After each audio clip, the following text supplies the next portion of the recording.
Hey, I'm Cliff, and these are my notes to the fortress of Bookatu! The course of true love never did run smooth. That's the central theme in Shakespeare's A Midsummer Night's Dream, a play that rejoices in the magical power of love to transform our lives, but also portrays love's excesses and foolishness. And it explores the duality of fantasy and reality, with its joyful, festive celebration of dreams, illusions, and poetry! Oh, well, that was very puckishly explained. Puck, thank you. And our play begins in ancient Athens, birthplace of democracy, filled with order, reason, and logic. It's 4 days before the Duke Theseus is to marry Hippolyta, former queen of the Amazonians. Oh. Theseus is upset because time is moving so slowly. Aww. But Hippolyta assures him that the 4 days will pass quickly. Their relationship hasn't always been so loving. I won her in a battle. Duke Theseus is consulted by Aegeus, the tyrannical father of Hermia, and her two eager suitors, Lysander and Demetrius. I want my daughter to marry Demetrius! But I'm in love with Lysander. Yeah, I'm just as good as this guy. If Hermia won't marry Demetrius, she should die. It's the law of Athens, and my right as her father. Agreed, but here's another option. She could spend her whole life in a nunnery. No! That's a horrible idea. You have until the day of our wedding to decide. Hey, let's escape the unjust laws of Athens by moving into my widowed aunt's house where we can marry and live in peace. What could possibly get in the way of our love there? Hello? Hermia's best friend Helena, whose unrequited love for Demetrius is driving her crazy. How the heck did you capture this wonderful beefcake's heart? I hate Demetrius, okay? Hermia and Lysander tell Helena about their plan to leave Athens. And in a last-ditch effort to gain his love, Helena tells Demetrius. Hermia? Meanwhile, in a cottage across town, carpenter/theater director Peter Quince is assigning roles to his blubbering ragtag troupe of actors. Okay, people, Bottom, you're gonna play. I'm such a good actor, I'm gonna play all the roles. After some wacky squabbling, Peter casts the play as he sees fit, and they agree to meet that night. In the fairy-enchanted woods, which are ruled by the lusty, hot-tempered fairy king Oberon, who is in a huge argument with his fairy queen, Titania. You tell him, Titania. Yeah. Why are you always having affairs? Why are you always having affairs? Enough already! You know this argument has led to chaos in the natural world.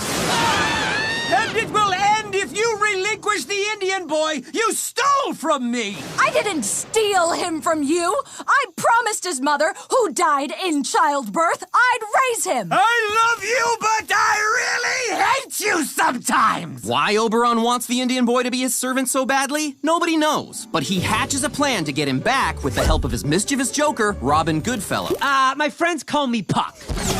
Go find a plant called love and idleness. If you squeeze its juice on someone's eyes while they sleep, they fall in love with the first creature they see when they wake up. I'm gonna make Titania fall for something real gross, and I won't release her from the spell until she gives me the boy back! I love you! Well, you make me want to barf. Found it! Some nasty young man named Demetrius just went by. Squirt some love juice in his eyes so he'll fall in love with a girl named Helena who's crushing on him. Funsies! Funsies indeed!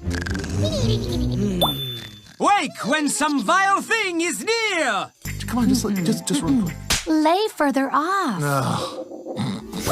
Puck sees Hermia and Lysander sleeping apart, mistakes them for Demetrius and Helena, and squeezes the love juice on Lysander instead of Demetrius. Squirt! I'm as ugly as a bear. Oh, hello, beautiful. What about Hermia? I hate her, but I love you. I just dreamt that a snake ate my heart. Where's my boyfriend? Meanwhile, the actors are rehearsing their play, which is essentially a comedic Romeo and Juliet with a lion. And it's freaking awful, especially that guy. I'm gonna give him an ass head. Okay, where were we? The finch, the sparrow. Bottom, not realizing he has an ass head, starts singing, which wakes Titania. What angel wakes me from my flowery bed? Love is blind.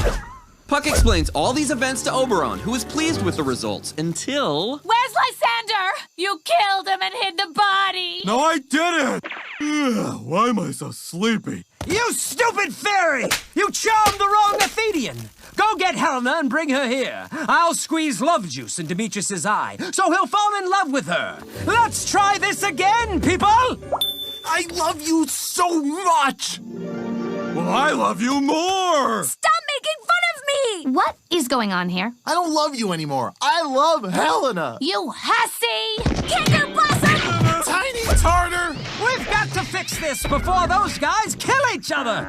You create a deep fog so they get lost and finally fall asleep in exhaustion. When they awake, the night's crazy events will seem like a dream, except that Demetrius will be in love with Helena. Good plan, boss man!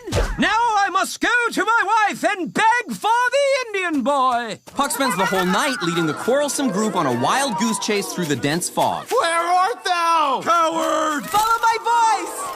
And when everyone passes out from exhaustion, Puck reverses a spell on Lysander and casts another spell so they'll think it was all a dream. Yeah, A Midsummer Night's Dream. It's the name of the play? Meanwhile, Titania and Bottom are getting along just fine. Cute couple! All right, enough of this! Hey, what about the Indian boy? Oh, I ran into Titania at the edge of the forest and taunted her until she gave him to me. Oh, I just dreamt that I was in love with an ass. All right. Oberon forgets their argument and the two dance off together so they can bless Theseus's marriage. What the heck is this? I thought those guys hated each other because they both love Hermia. No, I love Helena now. What? Really? Awesome! Everybody gets married! Bottom wakes up from his dream and reunites with his pals, who thought he was dead. What happened? No time for that now! We gotta get ready to perform the play! And the play is horrible. Oh, night! Whichever art when day is not! Roar, I say. Roar.